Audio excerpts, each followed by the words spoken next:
एक समय की बात है, एक राजा और रानी एक प्यारी सी बेटी हुई। उसके जन्म से राजा और रानी को बहुत खुशी हुई।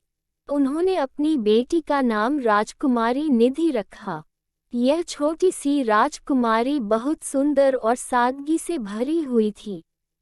उसके चेहरे पर हमेशा मुस्कान थी और उसकी आंखों में ज्ञान की चमक थी।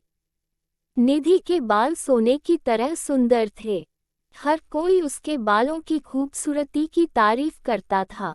उसके बाल सर्दियों में उसे गर्मी महसूस करवाते थे और गर्मियों में उसे ठंडक पहुंचाते थे।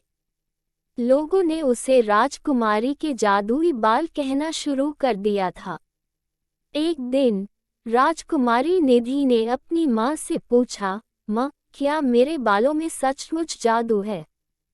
रानी ने मुस्कुराते हुए कहा, हाँ मेरे प्यारे बच्चे, तेरे बालों में सचमुच जादू है। निधि खुशी से उछल पड़ी और बालों को लेकर खेलने लगी। जैसे ही वह अपने बालों को हल्के हाथों से स्पर्श करती, बाल बदलने लगते थे। वे चंद्रमा की रोशनी की तरह चमकने लगते थे और तभी वह उन्हें दूसरी ओर रंगीन बना देती। राजकुमारी निधि को अपने जादुई बालों पर प्यार होने लगा। वह इन जादुई बालों का उपयोग अच्छाई फैलाने के लिए करना चाहती थी। वह उन्हें इस्तेमाल करके गरीबों की मदद करने का फैसला किया। एक दिन जब राजकुमारी निधि अपनी कई दोस्तों के साथ गरीबों की मदद कर रही थी, तभी एक विपदा आ गई। दुष्ट राजा दूसरे राज्य से आकर निधि को अपहरण कर ले गया। वह उसे गिरफ्तार करके उसके बालों की जादू से अपना लाभ उठाना चाहता था। उसने निधि को एक बंद कमरे में बंद कर दिया और बाहर जाकर बताया कि वह राजकुमारी के बालों का जादू हटा देगा।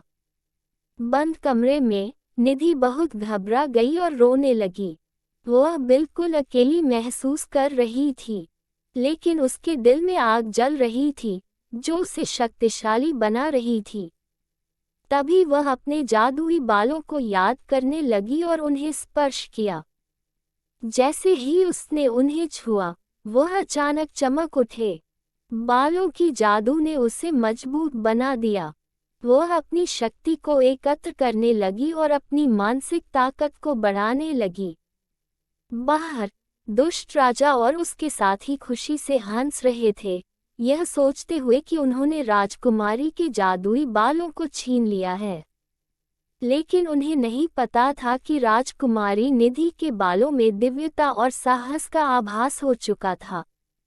निधि ने द्वार को ताले से तोड़कर अपनी शक्ति का इस्तेमाल करते हुए खुद को बाहर छोड़ दिया। वह अपनी माँ और पिता के पास जाकर उनके गले लग गई। राजा और रानी अपनी बेटी के जादुई बालों की मदद से आश्चर्यचकित हो गए।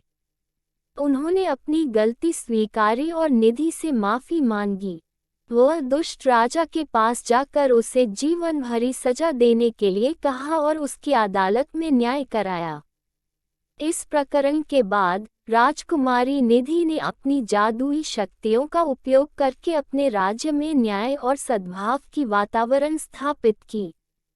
वह गरीबों की मदद करती रही और सभी के दिलों में प्यार और सम्मान का संदेश फैलाती रही। यह कहानी हमें यह याद दिलाती है कि हमारे अंदर छिपी हुई शक्ति और साहस का हमेशा आभास होता है। हमें अपने अंदर की माया का विश्वास रखना चाहिए और इसे उपयोग में लाना चाहिए, ताकि हम सदैव न्याय और सच्चाई के पथ पर चल सकें। दोस्तों, आज की कहानी आपको कैसी लगी यह कमेंट में लिखना ना भूलें। कहानी पसंद आई हो तो लाइक करें और ऐसे ही बेहतरीन कहानियाँ सुनने के लिए चैनल को सब्सक्राइब करें।